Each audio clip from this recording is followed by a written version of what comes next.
97 and the beginning of chapter 9. Okay, it's a really beautiful one, this actually, and it's all about desire. Just as the body has its root in the neshama, in the soul, so too the inner wisdom has a root. So if you remember up to now, we were speaking about the inner and outer wisdom and the concept that there are some things which are so fundamental, we said, to who I am as a human being. Those are called the inner wisdom that I have. Those are really the things that drive me in all sorts of ways. And we said that the Torah and the spiritual world is really going to be focused on developing those things and that inner part of thyself, that inner part of the human being, or the inner knowledge. So he says that there's actually a root of that inner wisdom. There's a part which is a root of inner wisdom. He continues, this root on the second line, this root, page 97, this root of wisdom is Ratzon, desire. In this source lies the origin of all inner life, meaning within the Ratzon, within one's desire, is where one's inner world originates. The outer mind, which we said is the opposite, the outer mind can never initiate. It can only respond. So your outer mind, you have your outside stimuli, you have to deal with the problem, you have to decide what to do quickly, respond, or what we sometimes call firefighting, right? Which sometimes, you spend your whole life doing, one problem after another, but there's nothing coming from within. And a person feels empty, by the way, when that happens. When we don't have time to stop and ask ourselves, what do I want to do? What are the things that really deep down I would like to be doing? And rather we're spending all of our time reacting to the situations that are thrown at us, that come our way, which sometimes we have to do. But if we never kind of get that inner rotzen, that inner desire, and never give it time and never allow it to speak really, then we're ignoring our inner world. The outer mind, as he says, it never initiates, it only responds. The inner mind, on the contrary, is all initiative, and its own beginning is desire. So everything starts from that ratzon, that desire inside of a person. The second paragraph, every process has a beginning. Before the process begins, there is nothing, there's emptiness. Suddenly there is something, the flash of an idea, the surge of energy, which the mind feels at the beginning of a project. This goes back all the way to the first chapter. If you remember, we said there's that original spark. Then there's that period of sort of chaos and uncertainty and very hard work. And you've got to build it up until you get back to that place, which sort of comes back to the unit, that beginning with a different type. It's not an excitement, not the initial excitement, but rather it's the fact that you've built something. It's a different type of simcha. It's a real joy. And the interface between the emptiness, that potential, and the very first spark of thought is desire, meaning what's going to bridge the gap, like the spark that appears between two wires and there's a spark between them. What is that bridges the gap?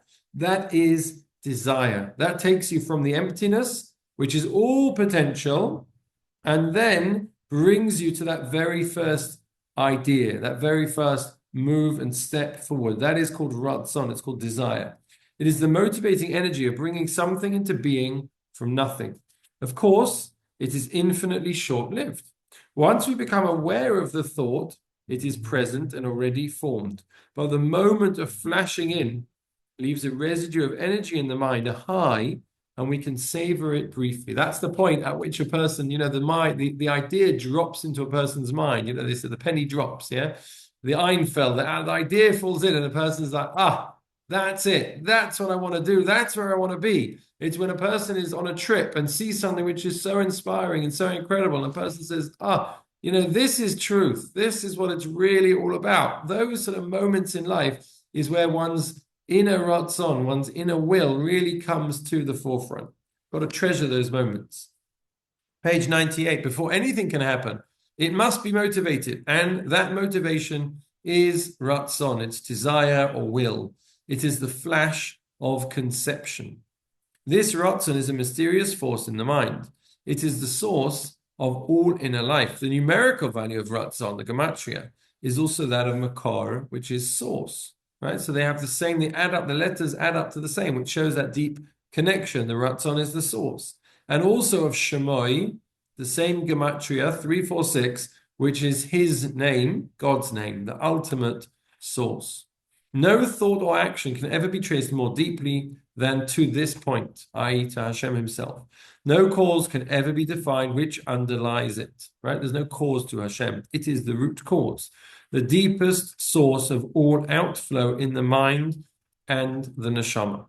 In fact, if one can generate the ruthless honesty required for this exercise, when one traces one's motivation down to the underlying desire, which subsumes all the more superficial desires, that one all-encompassing desire is an accurate definition of who one is essentially. It's a pretty scary thought or exercise, you know? If you were to kind of really go back and ask yourself, right, okay, why do I do this? I get up in the morning and I go to work. Why am I going to work? I'm going to work to make money. Okay, why am I making money? I'm making money because I want to live well. Why do I want to live well? You know, etc. And you'd go all the way back to the very first primal ratzon, the primal desire and reason at which everything else originates. Again, as he says, you've got to be kind of ruthlessly honest to be able to do this, because a lot of people would be, you know, not comfortable maybe with what that innermost wants, but that would be the true definition of the self, because that is one's inner knowledge expressing itself at the root. As we said, Ratzon is the makor. It is the source of everything. He continues, each motivation has a reason and a goal. If I could achieve this, it would lead to that, and so on. But ultimately, the one final tachlis, the purpose to which all the others lead, the one which has no ulterior element, that which one wants because one wants it, that is the source. I mean, the source of everything else that a person does. They may do other things for superficial and other reasons. You'll do certain things for entertainment. You do certain things because it makes your life easier. Certain things to please other people. There's all different reasons along the way why you'll do things. But if you take things back to that, strip away all of that stuff, and you've got the elements and the ideas and the actions which a person does because they truly want to do it, that is the source of where everything else that you do comes from. He continues, this deep root is the tool of Bechira, free will. One can begin to understand why Bechira, that free will, is expressed as the crowning glory of the human. The very Tselem Elokim, the image of God element in the human structure. Why is this? Free will is precisely the function of the source dimension. Nothing conditions or forces a really free choice, which means a person who's faced with that free will decision, where there's no coercion, where he doesn't have to choose anything, what is that person doing at that moment? They are expressing their innermost will. That's the most powerful expression of will. You're taking that ratzon, that desire, and you're translating it into a tangible reality, whether it's an action, whether it's a behavior, whether it's a habit. You're translating your ratzon, your will, your desire, into a tangible mechanical action. That's why it is described as the Tselem Elokim, the image of God element, because that is the innermost part of a human being. When you act in a way that's driven by your ratzon, by your inner will, then essentially what you're doing is you're expressing the most human part, or maybe even most godly part of yourself, because that's your makor, that's your source, that's your innermost neshama. He continues, this is also the secret behind what is meant by the Ratzon Hashem, the divine will. Again, it is the ultimate source. He continues, not only is this area of Ratzon the root of the personality, in a certain sense, it is the entire personality. Once an active desire exists, all else in the personality is no more than machinery, mechanisms for implementing that desire. A close analogy is the way a physical action is performed. Once the brain has generated the nerve impulse, which passes down the nerves to the muscles, causing the action, the process is automatic, meaning the brain starts everything off. Top of page 99 now. Your brain starts everything off as that initial thought, and then everything that follows is just a chain reaction, if you like, from that. The nerve and muscle functions are mechanical. Animals are no different, and even a machine could duplicate those components of the process. Okay, and this is where AI comes into it. It can duplicate many, many things. Today I had to compare two lists, and I had to make a list of students who were in list A and were not in list B. And I couldn't be bothered to do the thing. And I mentioned to someone else, I wish there was a quicker way of doing it. And she said, just type them into AI. Copy and paste it. Tell me the difference between list A and list B. And it did it. It did make a few mistakes, actually, because there were some spelling errors. And so some of the names got a bit confused. But all these type of processes, those are just chain reactions from the original innermost thought. That's just after the brain has told what to do, then your limbs carry out the action. He continues, the only part which is uniquely human is the initial generating of the idea, which results in mechanical function. It's the idea, the originality of it. In terms of meaning, that is everything. All the rest is technical. Meaningful change can only be a change at the level of will, the level of human decision concerning which acts to perform. Changes in the mechanics, which muscles are to be used, and how, for example, are insignificant. These are simply variations in the means. Now, that means that when we are working on ourselves, it means if we really truly want to change an action, if we really truly want to change a habit, if we really truly want to improve the way that we treat another person, the real place to start is at the innermost part of ourselves and find out and ask ourselves or motivate ourselves and make sure that we have the desire. Because if I don't have the ratzon, if I don't have the will and the desire to change, then all I'm doing is I'm working on the mechanical part on the outside. But I haven't actually changed, if you like, the messages that are being sent. It's the equivalent of a person, like almost like forcing their arm to do something. And you can do that. You can grab your right arm with your left arm and force yourself to do something, but you're not actually doing it. It's not your brain working.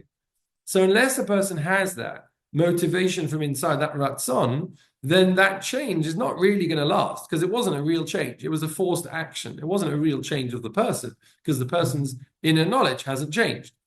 By the way, the same thing works to the flip side.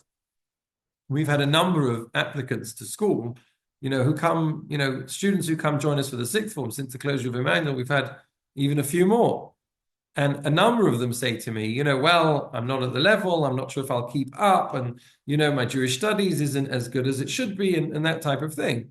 And what I say to them, and I've seen this over, year after year after year, I say that the students who are highly motivated, the ones that come in and say, I really want to learn, I really want to succeed, which will, have the consequences in the way that they listen, and all the actions will kind of follow on, and whether they put in any extra time, in the participation in the lessons, in the engagement with the teachers, in the engagement with the extracurricular. Awesome, but it all comes from that one point. And I say to them, if you've got that motivation, which is what we're talking about, if you've got that ratzon, if you've got that inner will, then everything will follow after that. You'll find a way, you'll find a process, you'll find a person, you'll find a method. All of it will follow as long as you have that innermost will, that inner ratzon, that motivation in order to succeed. And the reason, as Rabbi Tatz is explaining, is brilliant because that's the human being.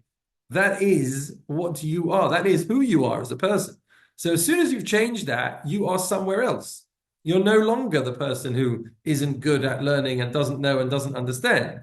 Once you've changed your innermost will, you are the person who does understand, who can understand, who is better, who is good. You're a different person. Everything else will follow from there because that's all the processes, that's all the mechanics, but it will follow from your first sort of idea in that makor, that source of everything. He continues, similarly, any changes made superficially in the personality are really only changes in strategy, how to go about achieving the same end in a different way. The only truly meaningful change must be a change in the root.